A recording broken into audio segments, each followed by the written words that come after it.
All right, Saagar, what are you looking at? Well, every time I see Dr. Fauci before Congress lying about gain-of-function research and his own possible role in starting the pandemic, I really find myself asking, how the hell does this guy get away with it?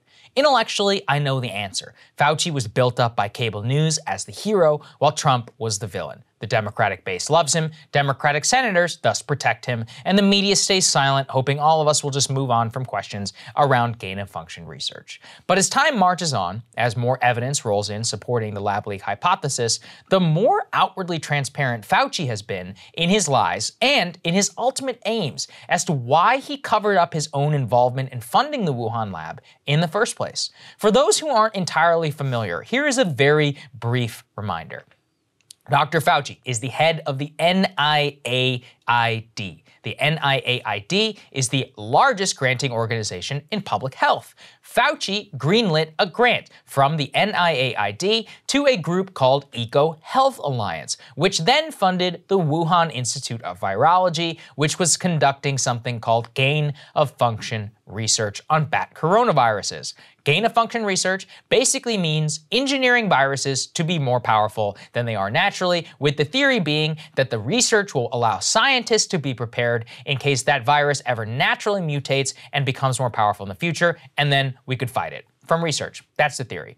Evidence from Fauci's own emails shows that as early as January of 2020, researchers found that coronavirus is, quote, not consistent with evolutionary theory. But for a variety of reasons, the media and the public health community covered up questions about the lab leak theory to both own Trump, but for the public health people to conceal their own role in possibly sparking this entire pandemic. But concealing their own role was not everything. The problem for the public health community is if the lab leak theory turns out to be true, it would dry up their entire funding architecture. Now, the NIAID is the largest granting institution in public health. Fauci controls the money roll. So he and everyone else who gets the money needs to keep this gravy train going. Hence why Fauci made a fool out of himself before Congress recently when he lied and he twisted his words repeatedly when being pressed by Dr. Rand Paul. Let's take a listen to that again in case you missed it. And you're dancing around this because you're trying to obscure responsibility for 4 million people dying around the world from a pandemic. And let's let Dr. Fauci. I have to, well, now you're getting into something. If the point that you are making is that the grant that was funded as a sub-award from EcoHealth to Wuhan created SARS-CoV-2. That's where you are getting. Let me finish. We don't know. Well, wait a minute. If it did come from the lab, but all the evidence is pointing that it came from the lab, and there will be responsibility for those who funded the lab, including yourself. I totally This committee will allow the witness to respond. I totally resent the lie that you are now propagating, Senator, because if you look at the viruses that were used in the experiments, that were given in the annual reports, that were published in the literature, it is molecularly impossible. No one's saying those viruses caused it. Fauci, as Rand Paul says, is obscuring the truth. Nobody is saying the EcoHealth Alliance grant itself is what caused the pandemic. Only where we were funding a lab where some shady research was going on. Now, Fauci continues to hide behind word games to claim he never funded gain-of-function research, that the specific grant can't be responsible for COVID, and more to protect his end goal, more funding for gain-of-function research in the future. And if you want to see how bonkers he really is, take a listen to this. It was from Sunday, a little noticed clip, when Jake Tapper actually pressed Fauci on whether he's going to continue to push funding to the Wuhan lab. We were trying to find out how you can prevent this from happening again. But going forward, like a peer review is looking, those are doctors and scientists looking at the work of doctors and scientists without kind of factoring in the fact that you have an oppressive Chinese government that won't allow transparency. Going forward, are you still confident?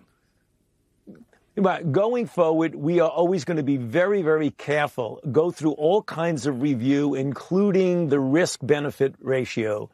So, I mean, if your question, Jake, is looking forward, are going to be very careful about the research that we do, well, we have always been very careful, and looking forward, we will continue to be very careful in what we do.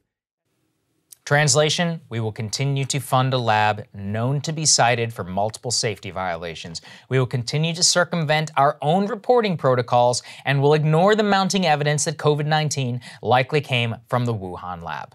At first, I couldn't really understand all of this. Why is he so adamant? But then a New York Times story dropped yesterday, and it puts the entire thing into perspective.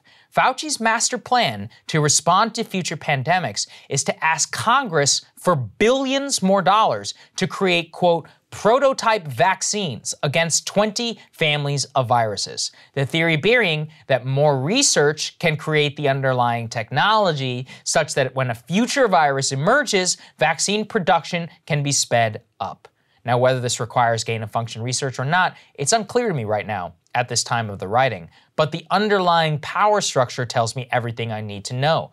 Fauci is asking Congress to give him, the NIAID, the NIH, billions more dollars to dole out to university grants and research and more at the exact time that compelling evidence exists right now that Fauci himself personally reversed U.S. government policy on funding gain-of-function research, and further, that he has lied, obfuscated, and manipulated the media away from the truth surrounding his own granting projects. I have no idea whether this program is a good idea or not.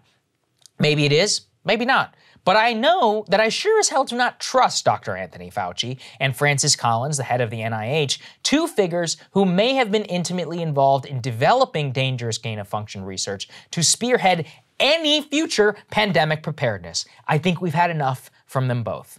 In America, always follow this simple maxim: follow the money. In this case, the money stems from a power-obsessed Dr. Fauci protecting his reputation and the funding scheme of all of his friends, gaslighting the media and the public into making people believe he is some kind of hero, then using that hero status to increase his power in the scientific community and get even more dollars into his pockets that he gets to dole out on researching God knows what.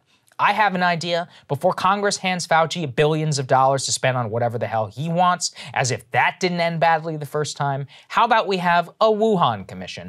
Declassify everything related to the Wuhan lab, gain-of-function research, the EcoHealth Alliance. If they find he's clean, so be it. Give him the money. But if they give him the money without probing his past, then I fear we will all be a hell of a lot less safer than we are right now.